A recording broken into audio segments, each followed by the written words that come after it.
হজ করতে গেছেন, তখন পিছনে কাবাকে নিয়ে এমনি করে সেলফি তুলে দেখাচ্ছেন যে এই দেখো হজ করতে এসেছি। তোমার বক্তাও বলছে এই দেখুন আমি এখন কাবা ঘরের কাছে গো। তোমার বক্তাকেও বলছি, তোমাকেও বলছি, আর তোমার গ্রামের হাজিকেও বলছি, আপনি মুনাফিক, পাক্কা মুনাফিক।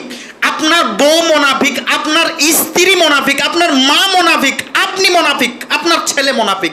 প্রমাণ। উপস্থিত পবিত্র জুমার দিনের মুসল্লি, প্রশংসা আল্লাহ তাআলার জন্য, শান্তি অবতীর্ণ হোক মুহাম্মদ সাল্লাল্লাহু আলাইহি ওয়াসাল্লাম। আজকের জুমার সংক্ষিপ্ত আলোচ্য বিষয় হজ ও উমরা। উল্লেখ্য বিষয়কে সম্মুখে রেখে এক তথ্যবহুল বিবরণের চেষ্টা করব ইনশা আল্লাহুল আজিজ, আমা তৌফিকি ইল্লা বিল্লাহ। সম্মানিত উপস্থিতি, মনোযোগ সহকারে আলোচনা শ্রবণ করার চেষ্টা করুন। হজ ইসলামের একটি গুরুত্বপূর্ণ ইবাদত, যেটি মানুষের ওপরে তখন ফরজ হয় যখন মানুষ ওই জায়গাতে যাওয়ার মতো ক্ষমতাবান হয় আর্থিক শারীরিকভাবে। ইসলামের চতুর্থতম স্তম্ভ বলা হয়েছে হজকে। অবশ্যই একটি বিষয় লক্ষণীয় যে প্রত্যেক ইবাদাতের ফরজের নফল রয়েছে, তেমনিভাবে ফরজ হজেরও নফল রয়েছে, যার নাম উমরা। সমর্থ থাকা ব্যক্তি ফরজ হজ না করলে গুনাহগার বলে গণ্য হবে। উমরা না করলে মানুষ গুনাহগার হয় না। অবশ্য কর্তব্য তাদের জন্য যারা আর্থিক শারীরিকভাবে স্বাবলম্বী হয়েছে, তাদেরকে হজ করতে হবে, যা বিবরণ দ্বারা বোঝা যায়। ইবনে উমর রাদিয়াল্লাহু তাআলা আনহু বলেন, রাসূল সাল্লাল্লাহু আলাইহি ওয়াসাল্লাম বলেছেন, বুনিয়াল ইসলামু আলা খামসিন, ইসলাম পাঁচটি বিষয়ের উপরে, পাঁচটি জিনিসের উপরে টিকে আছে। এক, ওয়াশহাদা আল্লা ইলাহা ইল্লাল্লাহ ওয়া আন্না মুহাম্মাদার রাসূলুল্লাহ, সাক্ষ্য দেওয়া যে আল্লাহ ছাড়া কোনো মাবুদ নেই, সত্য মাবুদ নেই, ইলাহা নেই, এবং মুহাম্মদ সাল্লাল্লাহু আলাইহি ওয়াসাল্লাম আল্লাহর প্রেরিত বান্দা এবং রাসূল। দুই, ওয়া ইকামিস সালাহ, সালাত প্রতিষ্ঠা করা। তিন, ওয়া ইতাইজ যাকাত, যাকাত প্রদান করা। ওয়াল হজ, 4 নম্বর হজ করা। 5, অসৌমি রমাদান, রমজান মাসের সিয়াম পালন করা। হাদিস বুখারী মুসলিম।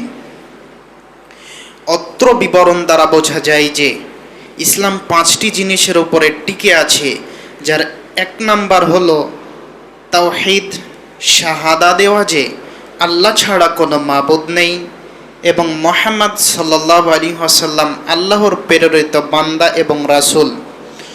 2, সালাত। 3, যাকাত। 4, হজ। 5, রমজান মাসের সিয়াম। অবশ্যই 5টি বিষয় সবার জন্য নয়। এইদিকে লক্ষ্য করেন, 5টি বিষয় সবার জন্য নয়। এখানে 2টো শ্রেণীকে ভাগ করা হয়েছে। নিসাব পরিমাণ যাদের সম্পদ হয়েছে তাদের উপরে যাকাত ফরজ হয়েছে। ওই পথ অতিক্রম করার মতো যাদের সামর্থ্য আছে, শারীরিক আর্থিক, তাদের উপরে হজ ফরজ হয়েছে। যাকাত আর হজ সবার উপর নয়। বোঝেন, যাকাত আর হজ সবার উপর নয়। শাহাদা দেওয়া আল্লাহ ছাড়া কোনো মাবুদ নেই, মুহাম্মদ সাল্লাল্লাহু আলাইহি ওয়াসাল্লাম আল্লাহর রাসূল, সালাত প্রতিষ্ঠা করা, রমজান মাসের সিয়াম পালন করা, এটা সবার জন্য প্রযোজ্য। কথা কি বোঝাতে পারলাম? ইসলামের চতুর্থতম স্তম্ভ হলো হজ করা। আজকে বর্তমানে মানুষ দুটো জিনিসকে মনে হয় যেন ফরজ হিসেবে নেয় না। এক, জাকাত দেওয়া। হিসাব করে দেখা গেলে শতভাগের প্রায় 40 ভাগ মানুষের উপরে, গ্রাম্য মানুষের উপরে জাকাত হজ ফরজ আছে। দেশীয়ভাবে হিসাব করলে প্রায় 60% মানুষের উপরে হজ জাকাত ফরজ আছে। কিন্তু মানুষ মনে করে না যে আমার উপরে হজ ফরজ আছে, আমার উপরে সিয়াম ফরজ আছে। আবার বাঙালির একটি বদ অভ্যাস হলো, দাড়ি চুল মোছ যখন পেকে গেছে তখন আল্লাহর ঘর হজ করতে যায়। এই হিসাব পরিবর্তন করতে হবে। হজ তখন যখন দেহের ক্ষমতা আছে, যখন টাকার ক্ষমতা আছে। যখন দেহের ক্ষমতা আছে, যখন টাকার ক্ষমতা আছে। অবশ্যই একথা বলা বাহুল্য যে আপনি বৃদ্ধা অবস্থাতেও হজ করতে পারেন, তবে আপনার জন্য উত্তম হলো এই যে যখন আপনি যুবককালে রয়েছেন তখন হজ করা। মুরব্বী সাহেব, আপনাকে বলছি একটু শ্রবণ করেন, আপনার বাক্য আপনাকে বলছি। ওই যে আপনি মনে করেন যে হজ করতে হলে বয়স লাগবে বৃদ্ধা, বার্ধক্যে পৌঁছাতে হবে, এই হিসাব পরিবর্তন করতে হবে। হজ বাচ্চাও করতে পারে, হজ যুবকও করতে পারে, হজ শৈশব কিশোর যখন সে বৃদ্ধা অবস্থায় পৌঁছে গেছে তখনও করতে পারে। হজের কোনো সময়সীমা নেই। তবে হজ, ফরজ হজ নির্ধারিত সময়ে আর নফল হজ নির্ধারিত সময়ে নয়। সম্মানিত উপস্থিতি, মহান আল্লাহ বলেন, ওয়ালিল্লাহি আলান নাসি হিজ্জুল বাইত মানিস্তাতা ইলাইহি সাবিলা। পৃথিবীর মানুষের হজ করা অবশ্যই কর্তব্য যারা শারীরিকভাবে, আর্থিকভাবে ক্ষমতাবান। ওই পথ অতিক্রমে, তার মানে যেতে যে গাড়ি ভাড়া লাগবে, গাড়ি ভাড়া যার আছে, যেতে যে পায়ের ক্ষমতা লাগবে, শরীরের ক্ষমতা লাগবে, যার এই ক্ষমতা আছে তার জন্য হজ করা অবশ্যই কর্তব্য। আল্লাহ তাআলা বলেন, অমান কাফারা, যারা তোমরা এটাকে অস্বীকার করো, যারা তোমরা মনে করো হজ করা প্রয়োজন নয়, 10তলা বিল্ডিং করতে হবে, বাড়ি আগে করতে হবে, তাদেরকে বলে রাখছি, শুনে রাখেন, এটা হলো ফারজাইন, আপনাকে করতে হবে। যখন আপনার সামর্থ্য হয়েছে তখন আপনার উপরে হজ ফরজ হয়েছে। বাড়িঘর করতে হবে প্রয়োজন মতো, অযথা খরচ করে বিল্ডিং বানাতে হবে এটা নয়। আপনি বাড়ি করতে পারেন কিন্তু আপনার উপরে হজ ফরজ আছে, যার হিসাব বিচারের মাঠে হবে। আপনাকে হজ করে আসার জন্য করজোড়ে অনুরোধ জানাচ্ছি, আজকে বাড়ি গিয়ে প্রস্তুতি নিতে হবে। এই বছর হলো না, আগামী বছর মিস করব না, হজ ইনশাল্লাহ পালন করব। ইনশাল্লাহ সবাই পালন করব যাদের ক্ষমতা আছে, ইনশাল্লাহ। আল্লাহ তাআলা তৌফিক দান করুন, আল্লাহুম্মা আমিন। আল্লাহ তাআলা বলেন, আমান কাফারা, যারা অস্বীকার করো তোমরা জেনে রাখো, ফা ইন্নাল্লাহা গানিয়ুন আনিল আলামিন। পৃথিবীর মানুষ, সমস্ত বিশ্ববাসীকে আল্লাহ তাআলা বলছেন, আমি পৃথিবীর মানুষ হতে মুখাপেক্ষীহীন, আমি পৃথিবীর মানুষ হতে মুখাপেক্ষীহীন। পৃথিবীর মানুষ আমার মুখাপেক্ষী। পৃথিবীর মানুষের আমার কাছে আসা লাগে, পৃথিবীর মানুষ আমার কাছে আসবে, আশা ছাড়া কোনো উপায় নেই। আমি আল্লাহ সার্বভৌমত্বের মালিক, আসমান জমিনের মালিক। আমি সারা পৃথিবীর মানুষকে বলে রাখছি, যদি সারা পৃথিবীর মানুষ আল্লাহর ঘর হজ না করতে আসে আমার কোনো সমস্যা নেই, সমস্যা আপনার, কারণ আল্লাহ আপনার মুখাপেক্ষী নন, আল্লাহর মুখাপেক্ষী আপনি। আল্লাহ ছাড়া আপনার চলে না, আল্লাহর আপনা ছাড়া চলে, আপনাকে ছাড়া আল্লাহর চলে, আল্লাহর জন্য আপনার চলে না আল্লাহকে ছাড়া। সম্মানিত দিনী ভাই, কাজেই হজ করার চেষ্টা করুন। হজ করতে হবে, অবশ্যই কর্তব্য সবার উপরে। হজ করতে হবে, এটা সবাইকেই করতে হবে। মহান আল্লাহ বলেন, আল হাজ্জু আশহুরুম মা'লুমাতুন ফামান ফারাদা ফিহিন্নাল হজ। হজ এই মাসগুলোতে ফরজ করা হয়েছে, নির্ধারিত মাসে। ফালা রাফাসা ওয়ালা ফুসুকা ওয়ালা জিদালা ফিহিন্না ফিল হজ। যারা হজ করার ইচ্ছা করে, পরিকল্পনা করেন, দেয়ালে হেলান ছাড়ুন, দেয়ালে হেলান ছেড়ে আমার দিকে ঘুরুন। আর ঘুম পাড়ার যদি ইচ্ছা থাকে তো বাড়ি চলে যান, ঘুম পাড়েন। এখানে কেন এসেছেন? অসম্ভব হতে পারে না। এখানে যতগুলো কথা বলছি, আমি আমার বাপের ঘর থেকে কথা বলছি না। হিসাব কেন পরিবর্তন করেন না? আপনাকে শতদিন বলা আছে, এখানে এসে আপনি ঘুম পাড়বেন না। সম্মানিত দিনী ভাই, বলছিলাম আল্লাহ তাআলা বলেন, পৃথিবীর মানুষ, তোমরা যারা হজ করার সংকল্প করো, মনের নিয়ত করো। এইদিকে আবারও শোনেন, আমি আপনাকে বলছি, যারা হজ করার নিয়ত করেন, ফালা রাফাথা ওয়ালা ফুসুকা ওয়ালা জিদালা ফিহিন্নাল হজ ফিল হজ। হজের মধ্যে 3টা জিনিস করবেন না। 1, স্ত্রী সহবাস করা যাবে না। 2, অশালীল কথা বলা যাবে না। 3, কলহ করা যাবে না। 3টি জিনিস থেকে বেঁচে থাকতে হবে। জেনে রাখুন, নিয়ত হবে অন্তরে, হজে যাবেন অন্তর দিয়েই। মানুষকে 1 মাস থেকে বলে বেড়াতে হবে, এটা রিয়া ছাড়া কিছু নয়। আবারও বোঝেন, হাজি সাহেব আপনি হজ করে এসেছেন, হজে যখন যাচ্ছেন তার 1 মাস থেকে রাস্তায় যখন হেঁটে যাচ্ছেন, তখন বলছেন, বাবা আমি হজ করতে যাচ্ছি। রাস্তায় হাঁটতে হাঁটতে বলছেন, মৌলভী সাহেব আমি হজ করতে যাচ্ছি। গ্রামের চায়ের দোকানে গিয়ে বলছেন, শোনো হে জনগণ, আমি হজ করতে যাচ্ছি 2 বিঘা জমি বিক্রি করে। এটা আপনি জনগণকে বলবেন নাকি এটা আল্লাহকে বলবেন? বলা দরকার ছিল আল্লাহকে বলা দরকার ছিল, আল্লাহ আমি তোমার ঘর হজ করতে যাচ্ছি, তুমি এটা কবুল করিও। হতভাগা জনগণ, হতভাগা হাজি সাহেব চায়ের দোকানে আড্ডা পিটছে কিছু লোক, ওদেরকে গিয়ে বলছে, আমি হজ করতে যাচ্ছি গো, আমার জন্য দোয়া করো। হ্যাঁ অবশ্যই বলেন, আপনি যেদিন যাচ্ছেন সেই দিন বলেন, আমার জন্য দোয়া করেন, আমি হজে যাচ্ছি, আল্লাহ যেন আমাকে মাফ করেন, আল্লাহ যেন আমাকে কবুল করেন। এটা সেই দিন। 1 মাস আগে থেকে কেন হলো হাজি সাহেব? জবাব আপনাকে দিতে হবে। মনে যদি রিয়া থাকে, আল্লাহ ওই আমলকে ধাক্কা মেরে ফেলে দিবেন। সেই দিন কি দিয়ে ঠকাবেন দেখা যাবে। সেই দিন কোনো মায়ের বেটা নেই যে সেই দিন ওই আমলকে আল্লাহ তাআলার কাছে গ্রহণযোগ্য বলে ঘোষণা করবে। আল্লাহ ছুঁড়ে মারবেন।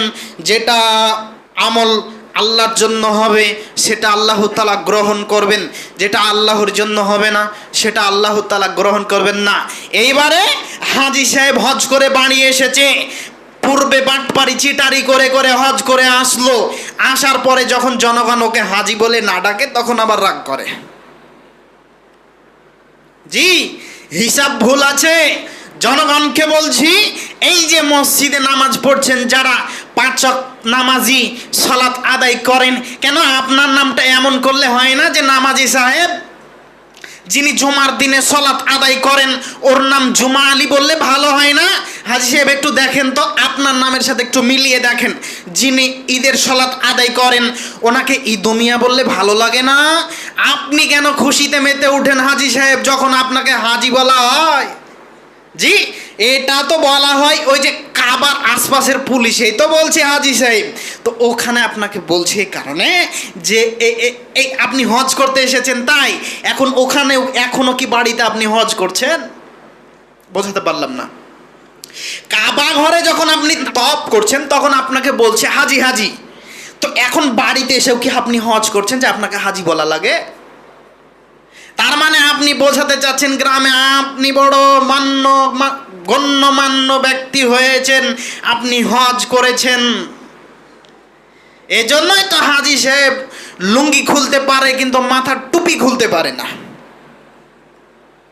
বাস্তব চিত্র আপনাকে কি দিয়ে বোঝাই? ওই যে দেখবেন কিছু হাজি সাহেব গেঞ্জি পরে আছে, ছোট শার্ট পরে আছে, উলঙ্গ গায়ে আছে, গায়ে কোনো পোশাক নেই, ফরজ পোশাক এটা নেই, অথচ মাথায় টুপি আছে, তখনও ঘাস কাটছে। কথা কি বোঝাতে পারলাম? হিসাব পরিবর্তন করতে হবে, 24 ঘন্টার মধ্যে হিসাব পরিবর্তন করতে হবে। এই হিসাব কেন হলো যে গ্রামে আমি হজ করে আসার পরে, সৌদি আরবে গিয়ে হজ করে আসার পরে, মক্কা থেকে হজ করে আসার পরে আমাকে হাজি বলা লাগে? এই নিয়াতকে কবর দিতে হবে। আপনি বলবেন আপনি যেভাবে আমাকে ভাই বলে ডাকতেন, আপনি যেভাবে আমাকে চাচা বলে ডাকতেন, আপনি যেভাবে আমার নাম ধরে ডাকতেন সেভাবে ডাকবেন। যদি আপনার নাম হাজি সাহেব হয় তাহলে আপনার নাম হবে নামাজি, আপনার নাম হবে ইদু মিয়া, আপনার নাম হবে জুমা আলী। তখন ভালো লাগবে তো? এত ঢং কেন? ঢং পরিবর্তন করতে হবে। ইসলাম রংচং নয় যার কারণে তিতা সবার কাছে। ইসলাম রংচং নয় যার কারণে তিতা আপনার বাপের কাছে, যার কারণে তিতা আপনার মায়ের কাছে, যার কারণে তিতা আপনার মেয়ের কাছে, যার কারণে তিতা আপনার ছেলের কাছে। কেউ ইসলাম মানে না। এই মুনাফিক, তোমাকে বলছি, দেখো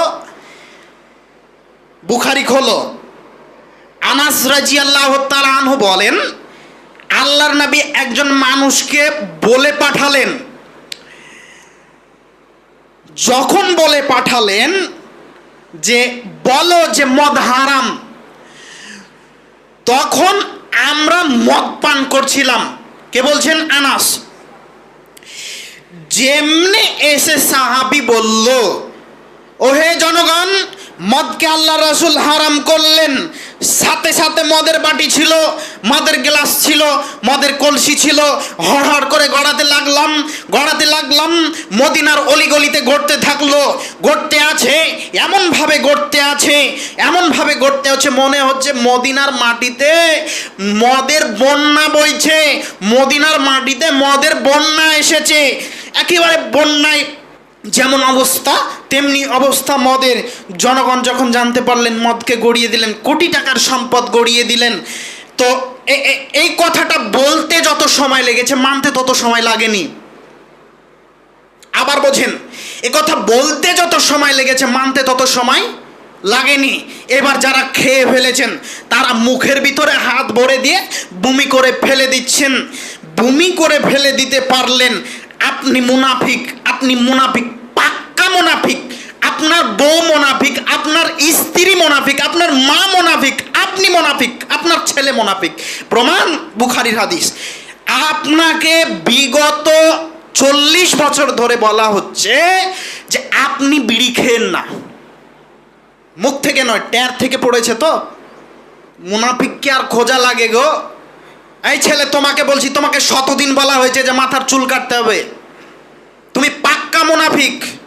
এতে কোনো সন্দেহ থাকলে আমার সঙ্গে দেখা করো। ঈমান কি? শুনলাম ঈমান আনলাম, শুনলাম ঈমান আনলাম, শুনলাম বিশ্বাস করলাম, শুনলাম বিশ্বাস করলাম। তোমার বোনও পাক্কা মুনাফিক, তোমার মাও মুনাফিক।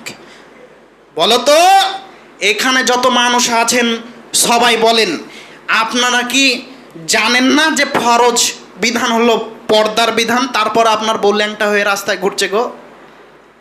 খারাপ লাগে না? লজ্জা হয় না? ইতস্তবোধ হয় না? একটু বোধগম্য হয় না?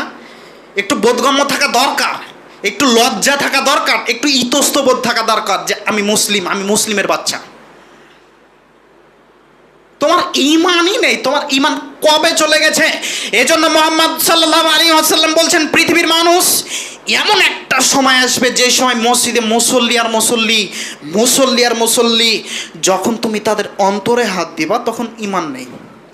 এই যে তোমার মায়ের লজ্জাও নেই। লজ্জা যদি থাকতো তাহলে এই ল্যাংটাওয়ালা সিরিয়াল দেখতো না। এই ছেলে, তোমার যদি লজ্জা যদি থাকতো তাহলে টিকটকের ল্যাংটা মেয়ে তুমি দেখতে না। আমার কথা কি আপনাদেরকে বোঝাতে পারছি কথা? তুমি সালাত আদায় করতে পারো, তোমার বাপ তাহাজ্জুদ পড়তে পারে, তোমার বাপের ঈমান নেই।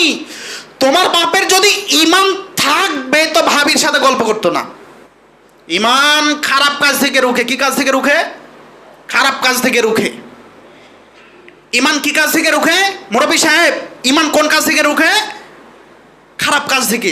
যখন তুমি খারাপ কাজ করো তখন তোমার ইমান নেই, আর যখন তোমার ইমান নেই তখন লজ্জাও নেই। রাসূল সাল্লাল্লাহু আলাইহি সাল্লাম বলছেন, আল ঈমান কারনা ওয়া জামিয়া, ঈমান আর লজ্জা, আল হায়াউ মিনাল ঈমান কারনা ওয়া জামিয়া, লজ্জা ঈমান দুটো জমাত বেঁধে থাকে। একটা যখন চলে যায় আরেকটা তখন চলে যায়। লজ্জা যখন চলে যায় ঈমান তখন চলে যায়, ঈমান যখন চলে যায় লজ্জা তখন চলে যায়। সম্মানিত উপস্থিতি, আয়েশা রাদিয়াল্লাহু তাআলা আনহা বলেন, রাসূল সাল্লাল্লাহু আলাইহি ওয়াসাল্লাম বললেন, মা মিন ইয়াউমিন আকতারা মিন আইয়ুতিকাল্লাহু আযজা ওয়া জাল্লা ফি আবদাম মিনান নার মিন ইয়াউমি আরাফা। আল্লাহ তাআলা আরাফার দিন যত মানুষকে জাহান্নাম থেকে তুলে জান্নাতে দেন, মুক্তি দেন, আর কোনো দিনে তত বেশি মুক্তি দেন না। সুবহানাল্লাহ বাড়িতে বলবেন।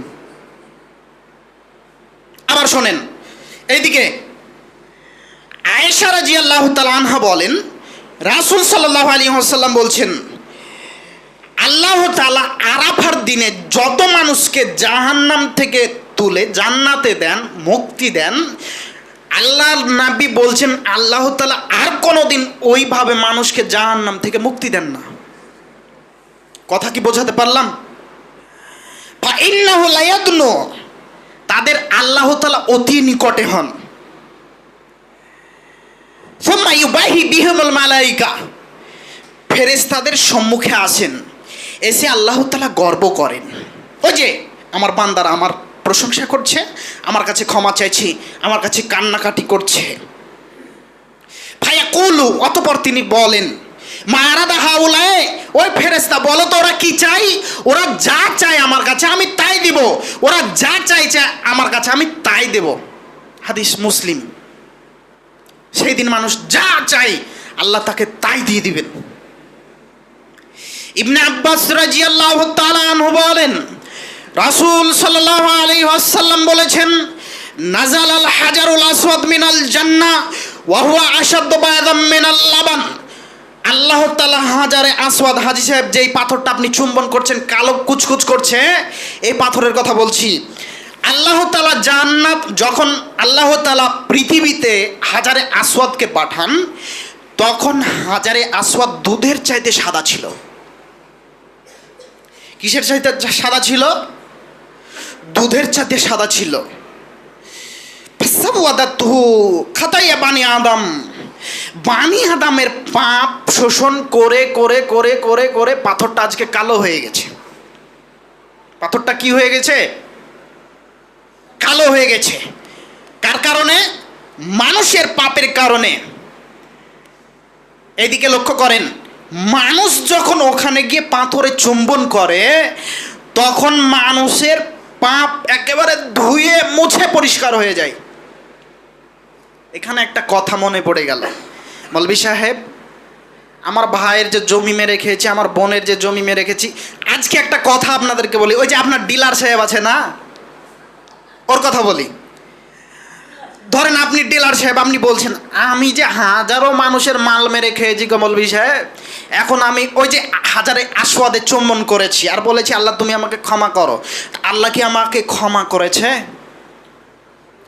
কত বলেছি, কান্না করছি আর বলছি, কাঁদতে কাঁদতে বলছি আল্লাহ কি আপনাকে ক্ষমা করেছে, আমাকে ক্ষমা করেছে? জি না, আপনাকে ক্ষমা করেননি। আপনি যখন বলছিলেন আল্লাহ তুমি আমাকে ক্ষমা করো, আল্লাহ তুমি আমাকে ক্ষমা করো, তখন আল্লাহ এক পর্যায়ে বলছেন, শোনো, এই জায়গাতে পাপ ক্ষমা হয় একটা, যেটা হলো আমার সঙ্গে জড়িত, তোমার সাথে জড়িত। তুমি যেই মাল খেয়েছো এই মাল যে আমার নয় গো, ওটা জনগণের। কথা কি বুঝতে পারছেন? ক্ষমা চাইলে জনগণের কাছ থেকে ক্ষমা চেয়ে আসো, তারপর আমার কাছে। দিন রাত ডিলার সাহেব যদি ওখানে তওবা করে তো তওবা কবুল হবে না, আপনারও হবে না, এই ছেলে তোমার বাপেরও হবে না গো। তোমার বাপ মাছ বিক্রি করে পানি দিয়ে, হবে না। তো তোমার বাপও যখন বলবে আল্লাহ ক্ষমা করো, তখন আল্লাহ এক পর্যায়ে বলবেন, ও মাছওয়ালা, শোনো শোনো শোনো, ওই যে মাছের পেটে পানি যে ঢুকিয়েছিলে, এই পানি যাকে দিয়েছো ওটা তো আমাকে দাওনি গো, ওটা তো দিয়েছো ওই গ্রামের ওই মানুষকে, ওর কাছে ক্ষমা নিয়ে আসো তারপর এখানে।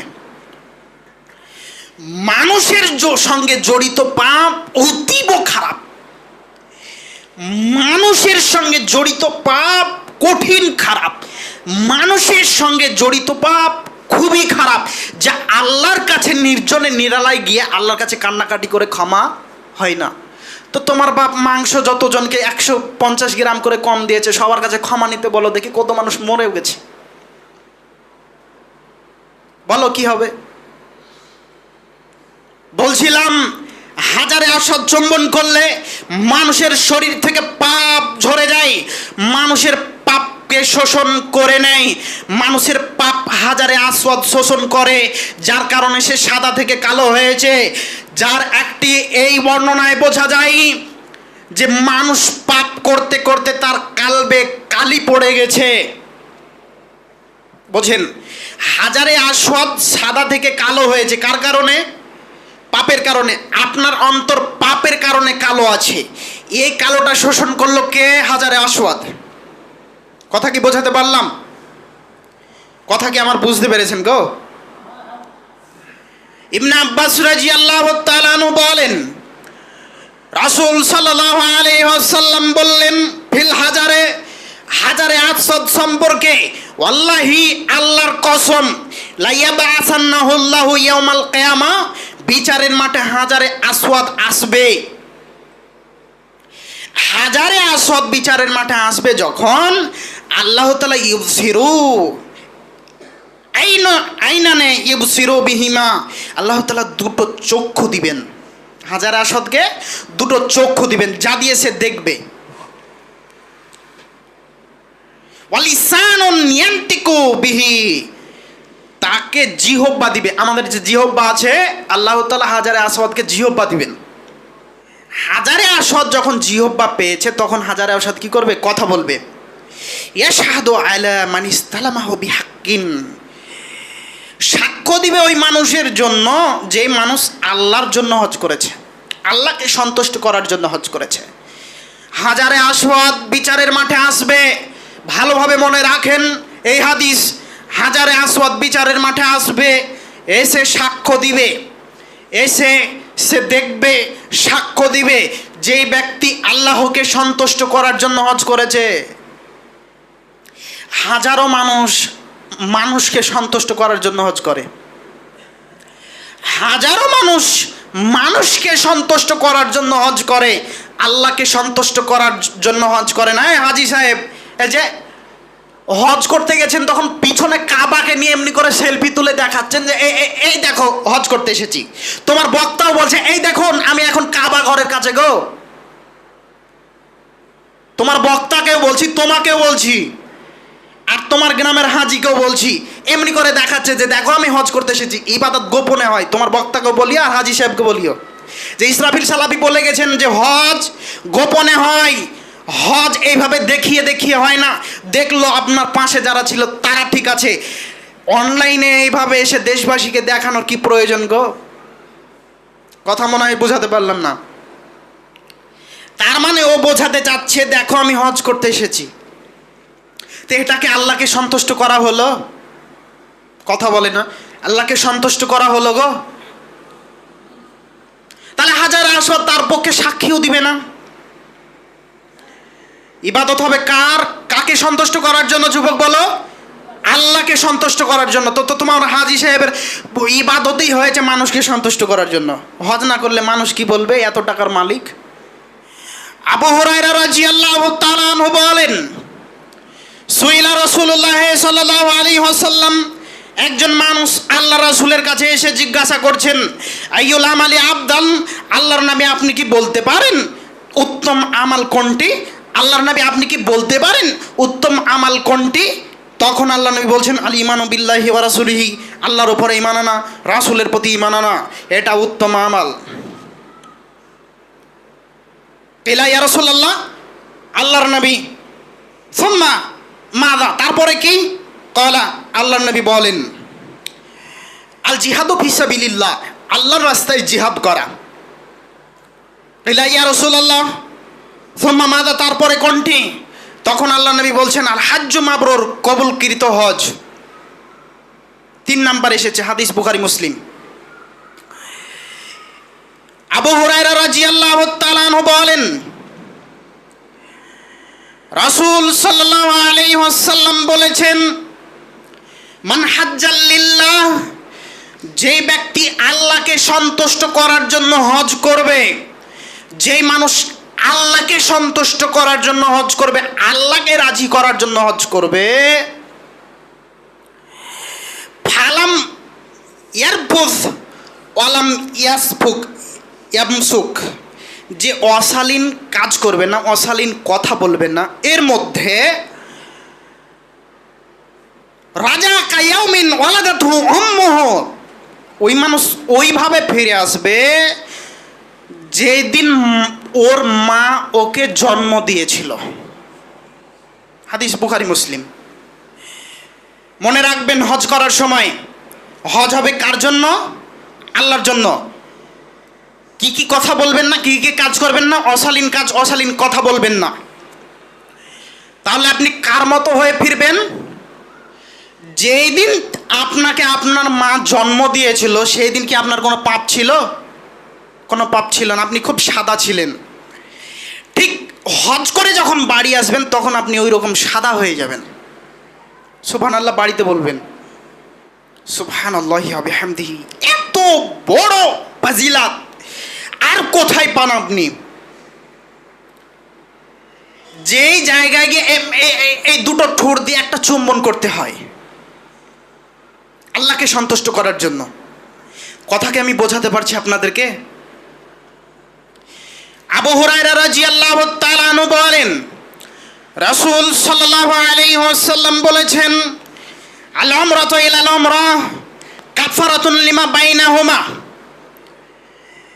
এক উমরা থেকে অপর উমরা কাফারা স্বরূপ। এক উমরা থেকে অপর উমরা কি? কাফারা স্বরূপ। আল হাজ্জু মাবরুর, কবুলকৃত হজ, লাইসা লাহু জাযাউন ইল্লাল জান্নাহ, কবুলকৃত হজ, ফরজ হজ যেটা, এর বিনিময় সাহাবী বলেন, আল্লাহর নবী বলেছেন, এর বিনিময় জান্নাত ছাড়া অন্য কিছু নয়। এর বিনিময় জান্নাত ছাড়া অন্য কিছু নয়। এর বিনিময় জান্নাত ছাড়া অন্য কিছু নয়। আজকের শেষ আলোচনার হাদিস, এই হাদিস বলে আলোচনা শেষ, জুমার খুতবা শেষ। সম্মানিত দিনী ভাই, এতটুকু আল্লাহ তাআলা আমাদেরকে বোঝার তৌফিক দান করুন। সকলেই বলি আল্লাহুম্মা আমিন।